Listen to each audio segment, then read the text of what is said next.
Welcome to Overcoming Adversity podcast. Yay. Powered by Next Level and hosted by Amanda Marino And Sarah. Oh, sorry. And Sarah Frias. I want you to speak loud and proud, babe. Sarah Frias. Okay, with our amazing producer, Janine. Holla. Here, I got an applause. Ooh, gotta love Janine. Janine was like meant to be with us from day one, like just such a part of. Anywho, so we have an interesting, episode today. We usually do a topic or like interview somebody, and like, what are your thoughts about what we're talking about today? I mean, I find it very interesting. It's something that I've always, anything that comes up on the news about it, I'm always like engaged in reading about it. So I think most people probably are as well. Yeah, I mean, listen, celebrities all have like we have no clue like what it's like to live like them. No. Like being in the spotlight like that, like we can't relate to. No, 24/7. And like I shared on my one little reel thing that I did that, yeah, I can relate to on like a minuscule level, but like nothing like someone like Britney Spears has. We're going to start with Britney. Okay. So your thoughts on Britney, maybe like growing up and then today. Yeah, I mean, I see, and it comes with a lot, I think, with our age. It was like Britney Spears, Christina Aguilera, Justin Timberlake, like all those people, and everybody looked up to them. Yeah, I mean, absolutely. I know How could you not? That little snake video that Britney Spears did, you know? So she was a part of my life. Absolutely, like a staple. A staple, yeah. A household name. I saw, and looking back now, I guess, like you see someone that is really innocent. Yeah. Right, like when she was on like Disney and that type of stuff, all of them really. Mm-hmm. And as time went on, it's kind of like I don't know if she like found herself, right, or there's like trauma associated. But I saw her go less and less as an innocence, and more into the struggles that we've seen from her. And I mean, me and you see the Instagram videos now. It's like. Every time I see them, I kind of cringe because I'm like, wow, like this girl really struggles. Yeah, well, I would say cringe might not be the most supportive word because we want to be supportive. So like. That's true, yeah. Like we see the pain. The pain, yes. And we see that it's like the only way that she can express herself. Like she's been oppressed. She's been, not able to express herself for how long? Like 15 years it was, a conservatorship? Mm-hmm. Like ridiculous. Yeah. So... like, what else do you think? When the whole thing came up with the conservatorship, I think I was, to be transparent, like I was kind of in the middle. On the fence. Yeah, I was like, okay, does she need that? Yeah. Because there are people that do. Oh, absolutely. And it should never, ever be abused. Exactly. Or was it being abused by her father, Right. And I definitely think that maybe there were some aspects that she needed taken care of that could have like helped her. But I don't think really having guardianship, the conservatorship over her was really beneficial for her. And like what was being done? Like was she getting the care that she needed mentally, like physically, or was she just kind of in that bubble? Yeah, that's what like really, like as it all unraveled at first, like I was, listen, I got married in Vegas the same time as Britney. I didn't put that on. I didn't know that. It got annulled. But like it was like the same time when she shaved her head, like I lost my shit and I went to a psych hospital. Like we had our first children at the same time. I danced for her in her album release party. Oh, I didn't know that. These are all new things. Yeah, no, I had no idea. I danced for her in her album release party for the Toxic album in Manhattan. So I was walking around New York City and bumped into these ladies and like, we shared, this is like how NYC was for me back in the day in my modeling and entertainment days. I would just meet people on the street and they would hire me. So I was talking to all these dark-haired girls and they're like, oh my God, you're a hip-hop dancer professionally in South Beach? We need a blonde tonight for Britney Spears' album release that's cool. release party. So like I got to meet Britney and I got to perform on like the podium, like the little podiums, like throughout the whole thing, the performance being like, like the stage dancer. Yeah. And it was like incredible and so much fun and such like a cool experience to do at That's amazing. Such a young age. Yeah, I had no idea. And yeah, it was just, it was powerful. And it was when Toxic came out and everything was like still really, really good with her. So that experience, you know, gave me a new kind of connection and bond with her. Yeah. So seeing her, and she also got a award that night, like a massive like plaque that was for her. I think she had sold like 1 million records or something at that point, or some billion, maybe I don't know. Yeah. It was some ridiculous number. So it was super cool to be part of and such a great experience. And then seeing like her decline, and like I was having the decline, but like, you know, I went through sexual abuse, physical abuse, domestic violence with my mother, you know, so many things that I had happen to me. And I don't know, like, I didn't know like what had happened to her or if she had been through anything. And, you know, seeing like her distance from her kids and like, you know, getting to see, I got to have a say and a choice in my healing and in my care and my treatment and my therapy and all those things that like I got to, you know, raise my children and got to heal as a mother because of that. And like all the sick things that we've found out since this has all come out are disgusting. Absolutely. My question is, okay. Yeah. Do you think, you know, I always have these questions. Do you think now, like everybody saw her with the umbrella and the head shave? My best friend Kim, one that passed away, she shaved her head same time as really? Britney. Yeah, same, full shave. I just wonder if, you know, being in the spotlight, right? The situations that came up to her to the extremes, were they based upon also always being in the spotlight? And then the second thing I had was, say she wasn't Britney Spears and whatever behavior she had and incidents they had, would she have been under conservatorship? I don't think so. And I think the shaving the head thing was one of the few beginning like things of her. Like, I'm not the Disney girl. I'm not the good girl. You're not going to put me in that box. Like she had already been controlled for many years. Obviously now we know now. Like now that's clear, like that was her taking some kind of like, did she lose her mind? Yeah. Or did she take a stand to be like, F this and you're not, you know, I'm going to shave my head. What I want to do. Yeah. Yeah. And so I think that she was totally taken advantage of.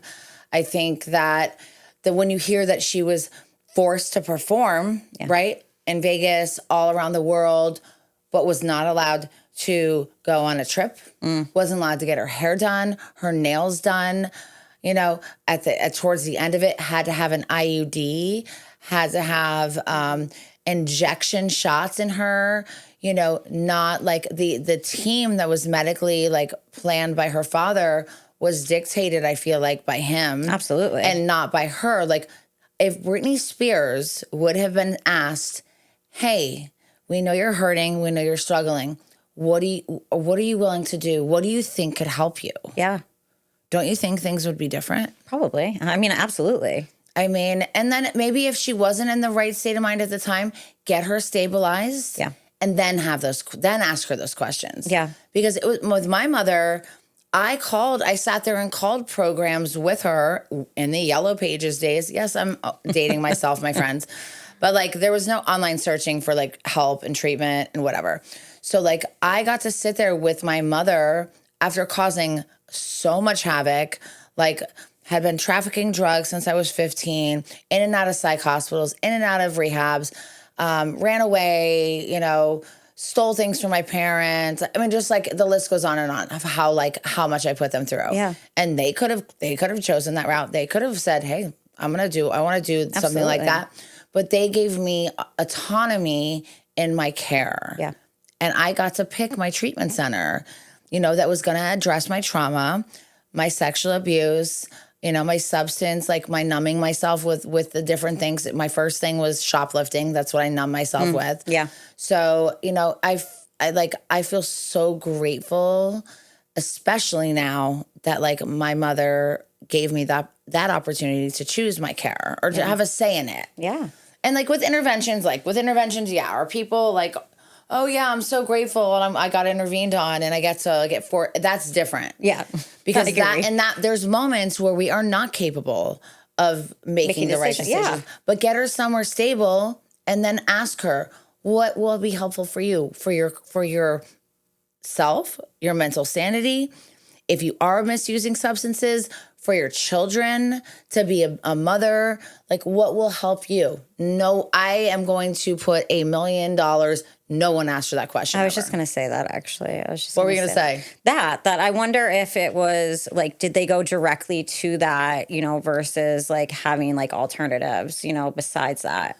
I mean, from what's come out, it went right to that. And being like you're not healthy enough to function in life without conservatorship, but you sure as hell can perform on stages constantly. Yeah.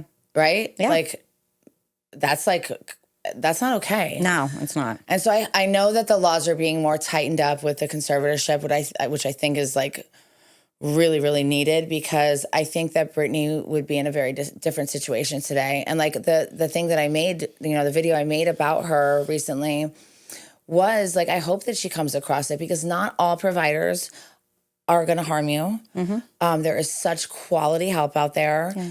There is, what she went through probably scares her from going to a psychiatrist. It's traumatic. Yeah. If I was her, I would never want to go to a psychiatrist, therapist, nothing, nobody. I know. But like, she could have a coach, she could have a therapist, a psychiatrist that like truly care about her and want to see her be the mom she wants to be, do whatever she wants to do with the rest of her life and enjoy herself and be happy and at peace. And if right now it's Britney getting in her get up and getting on her Instagram, more power to you, honey. Yeah, no, I support you and I love you, because I know that was the only place for a long time, her outlet, that you couldn't, and she couldn't for a long time. Yeah, but that was the first place she went to, so that's like kind of her safe space. Yeah, that makes sense. Absolutely, it really is. That. Yeah, it's like her freedom. It's like her reclaiming, like, I can do this finally. That she's a person. Yeah, I'm a human being, and baby girl, you are. And if you hear this, my name is Amanda Marino. You please call me at 561-73. I don't care. My number's out there. 561-735-2590. You call me. I got you, girl. I love you, and I will never, ever partner you with any professional that has nothing but the highest ethics and wants to help you.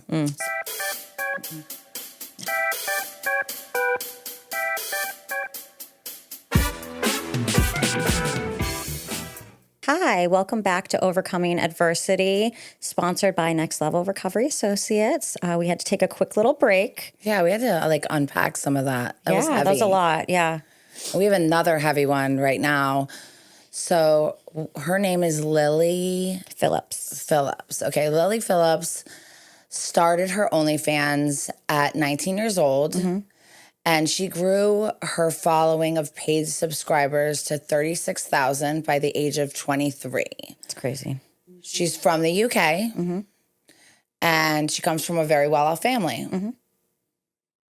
Like, so why would a girl with all this do that? Like, we can unpack some of what we're thinking. Do you want to talk about what it is? And maybe people don't know. I mean, I'm sure most people do. I'm pretty sure you know what OnlyFans is if you're listening to our podcast. If not, Google it. But actually, I'm going to touch on some of my experience on it. So not on OnlyFans. Not that I'm Amanda judging Marino has never been on OnlyFans. No, I've not been on it.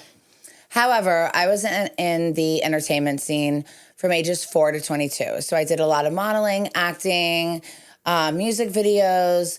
And I had one of my agents, I had a number of agents and I had a manager. One of my agents was grooming me at 17 when I was close to turning 18 to see what I was willing to do when I turned 18. Like if I was willing to do nudity, if I was willing to, which to me is absolutely disgusting today. Yeah.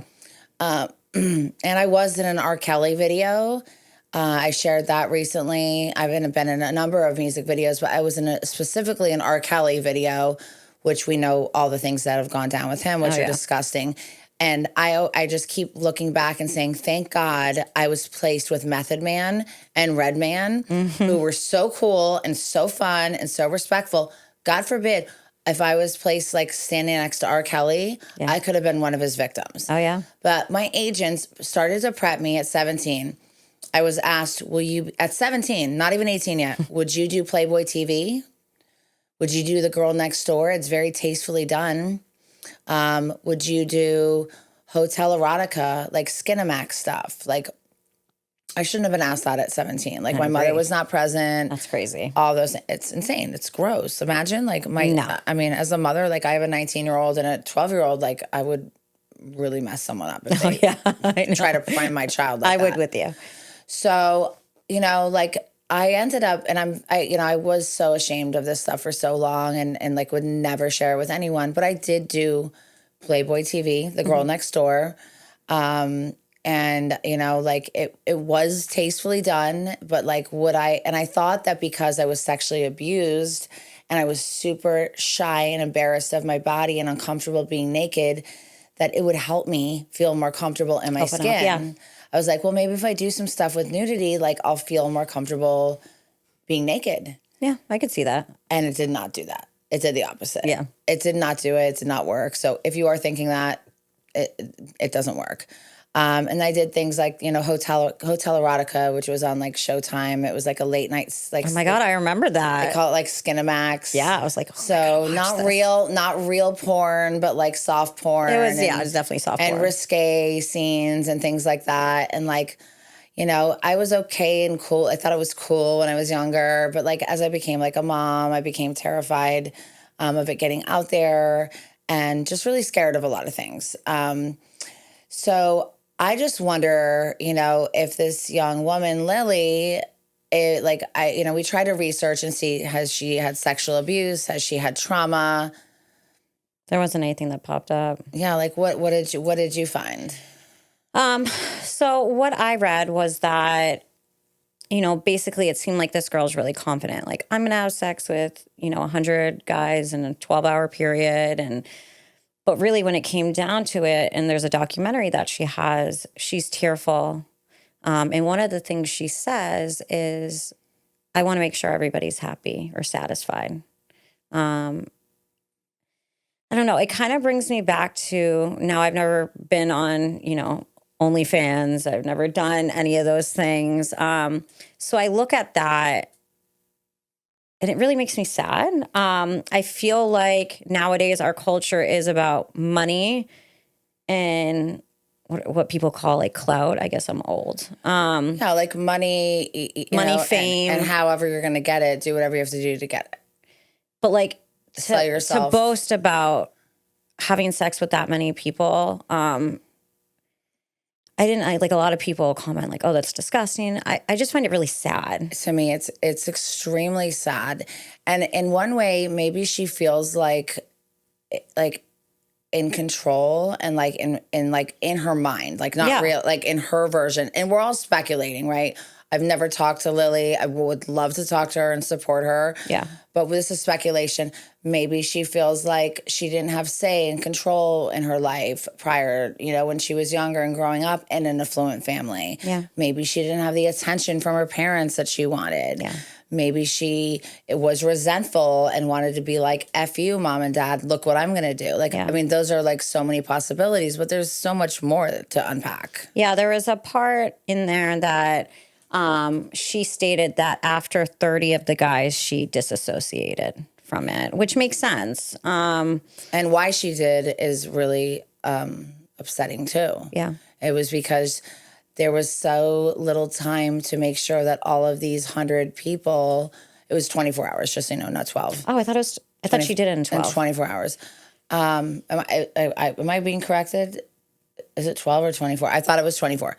Okay, it could be either one. Either one. However, matter, yeah. it's so like that they couldn't sexually screen everybody like for STDs. Yeah. And like what you said, she found out was that's she when didn't she know disassociated. That, you could get STDs from HIV. HIV, from oral sex.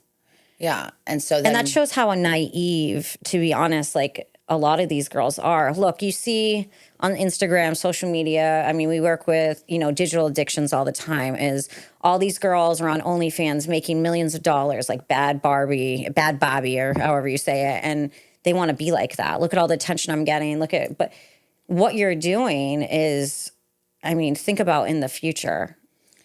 Yeah, I mean, listen, I have friends that have done OnlyFans in tasteful ways, and like I have nothing against it. There is tasteful ways, for sure. I'm not sitting here shaming anybody for doing OnlyFans, but for a young girl, to have this goal, I mean, it just breaks my heart, right? To have this goal. And then originally the goal was to then do 1,000. So apparently my PR woman, Cindy, she told me that there is this guy that kind of like follows around and does some YouTube stuff. And he's actually cares and like is trying to like be supportive of her. But, you know, like capture some of the moments and like, it's not like she had cum all over her face, all over the room. And it was like really, Didn't eat. And condoms and just it was really, really sad to see like the aftermath of this. Like, you know, and to be one of these guys that like jumps in on it, like, I'm sorry. I'm judging you a little bit. Totally judging. I'm doing more than that. One part that I had, because I had done some, you know, digging and obviously reading, is that it talks about men that do these things, right? Like that agree to do the 100 men thing or the 1,000 men thing, like Bonnie Blue, is that it's almost kind of like, which I can't say I disagree, almost like an abuse. It is. Because you know that like what they're doing is harming their soul. Is harming them. And you're putting yourself in that situation with not really any care or any regards. No regard. Just like, you know. So I thought that was interesting. A piece of meat, you know. Just like a hold the fuck and move on, which is just vile to me. Yeah. Like, I mean, yes, she I'm not saying like she's a victim, but in some ways I think she is because she doesn't have the healing and the awareness of like what this is going to cause for her in the big picture. Yeah. Like what happens when you want to get married or when you want to settle down in a relationship and like you're the girl that like had sex with 100 men on camera and, you know, found out that like you could possibly catch HIV through oral and then disassociated for the last 30. That's heartbreaking. Like last 70. The last 70. So it was at 30. 30, oh, yeah. Jesus. So she wasn't even present. She wasn't even present. So to disassociate, that shows you that you have to have some kind of, you know, 100%. There are issues. Oh, like, yeah. Not everyone has that capability to be able to do. But from what I understand, she was crying after. It was not like, you know, okay, you hit this goal, but you're not also people have done more. So if the goal is to do 1,000, what is this girl going to do? Like not be able to function, walk, like, I mean, it is so heartbreaking to me. And Lily, if you hear this, this is not coming from a place of shame. Oh, no. Nothing. Like, I thought when I did the things on nudity that were not porn, but had nudity on TV, I thought that it was going to help me feel empowered and feel comfortable in my body and feel like comfortable naked. Yep. And it actually defeated all those things and made me feel worse. I come from sexual abuse. I don't know if you have, and I don't know if you have any history of being bullied or whatever, but there's so much behind this that like there's professional help out there. I'm not saying to like stop OnlyFans. No, I get but what like you're saying. maybe reach out, like, you know, to us. We can point you in the right direction. We have tons of therapists that we work with, but reach out to somebody and maybe like dig into this a little bit. Why?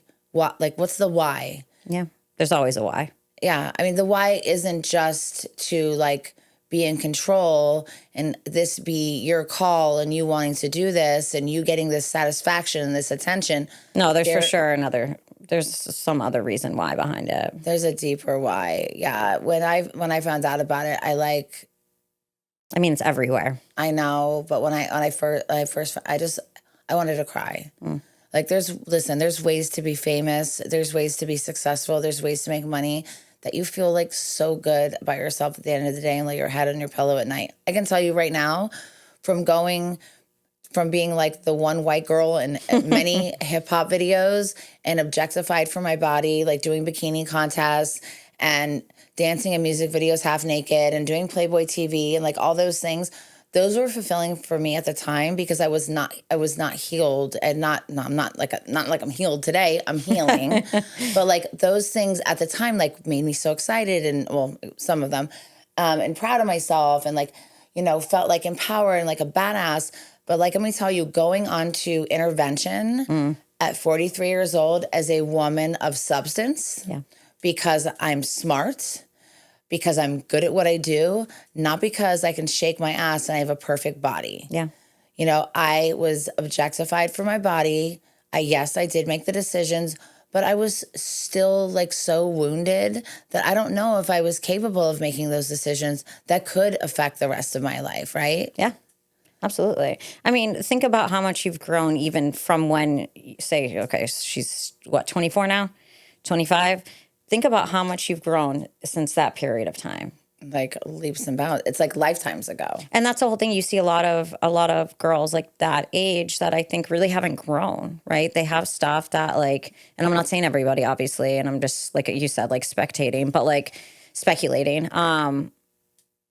Like, are there things that like they need to work on? And it's almost like you have like, I feel like they're younger and younger, and I'm just like, there's the childhood. Listen, we all have stuff to work on, but this Lily, there's definitely stuff to work on, babe. Like, and I mean that with the most compassionate heart. Of course. And I know Janine's not on camera, but I our producer, but I would love to like have you chime in and like your thoughts, because you did some research with us and we've been talking about it. Like, what are your thoughts, babe?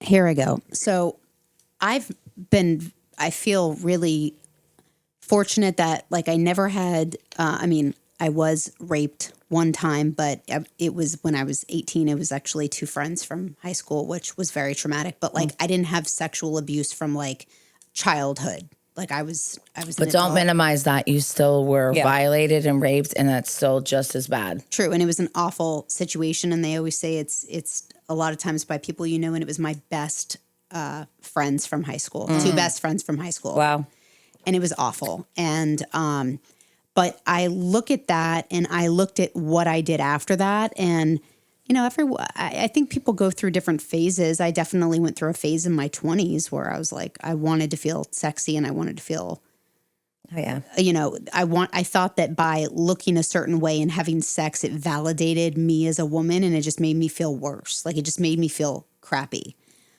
So this girl in particular, I can't imagine at the end of the day when she's by herself and she looks in the mirror, whatever she's portraying on social media is not her reality. She's got to face herself. yeah. Yeah, and to lay your head on your pillow at night and like either she could be disassociating, right? Like that could be one of her coping skills, or it could be starting to dabble in drugs and alcohol, or maybe she may need to be on substances to do these things. Like I found out like when I started to do like the soft porn, like the hotel erotica, I had to have a couple drinks and stuff because I couldn't do it without. I feel like that would be a normal thing. Like I feel like I would totally do the same thing. And so then we're going to open up, if we haven't already, a whole nother can of worms. And like when you go down that path, besides the toll that this is taking on your physique and your body, those things are going to start to take over mind and physique and all those things. You know, Janine? Absolutely. Yeah. It's so scary that we do something and it may not hit her now, it may not hit her tomorrow, but it will rear its ugly head. The trauma will end up coming later on, no matter what, because we were not built that way. We were not built like that. No. Yeah, and there's such, I'm just going to repeat it again. There's so many ways to seek validation, of course, internally, but to get that, like, attention, like, for something that you're talented at or you're good at or because you're smart, you don't have to seek negative attention-seeking behavior. And just because, like, OnlyFans is, like, this thing that, like, you know, women are, whether they're feeling empowered in the moment by, or they're filling a void, or they want the money. They want the money. Listen, no fucking no judgment, dude. Do what you got to do, but don't do it to where you compromise yourself and harm yourself. That's the difference. Yeah. Did she now the details of this sexual encounter that she had with 100 people? I don't know much of the details and what exactly happened in that video, but there was oral sex and penetration. Like, I don't know the details of what exactly she did. I'm assuming so. If Sarah, it's both. Yeah. I mean, I didn't see it, just to. You heard that. I read it. Yeah. Yeah. I did know that there was not enough time to screen everybody for STDs. I did know that, and that made me terrified. Even with a condom. Yeah. That's not guaranteed. Mm-hmm. Yeah.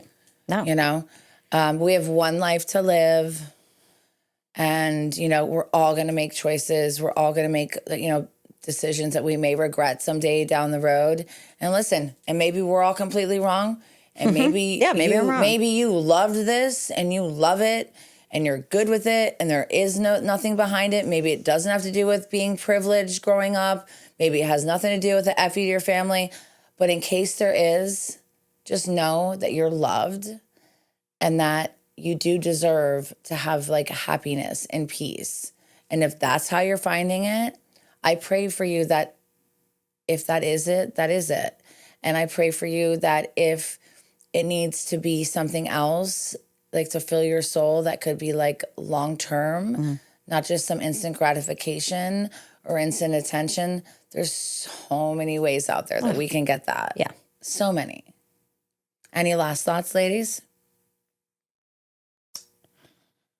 No. Nothing I can think of. I will pray for her because whether you believe in a particular God or energy, I give her good energy and hope that she has healing. Yeah, I send her love, light, no shame, no guilt, nothing like that. Listen, we all do what we have to do and all make choices in the moment. But just know that if you ever want support or help, that it's out there for you, baby girl. Well, I thank you all for taking the time to listen to me and Amanda speak on overcoming adversity today. You can find me on Instagram at Sarah E. Frias. And Amanda? Also find you on Next Level. NextLevelRecoveryAssociates.com. Yes. And you can find me Amanda Marino Official on Instagram, TikTok. Also, new website, Amanda Marino Speaks. Ah, yes, it's amazing. AmandaMarinoSpeaks.com. If you want to book me for any speaking gigs, I am super pumped about that. So, and also Next Level Recovery Associates. We're all over the place. We're big online. We're big advocates. We want to help change the world. We both, Sarah and I, and actually Janine too, even though she's not in our field, we all wake up every day and want to make the world a better place and want to help people and want to lift others. And we're definitely women lovers and girls.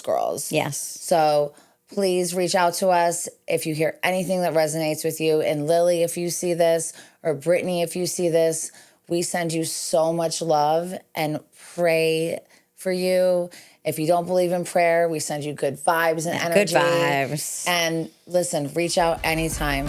Anytime.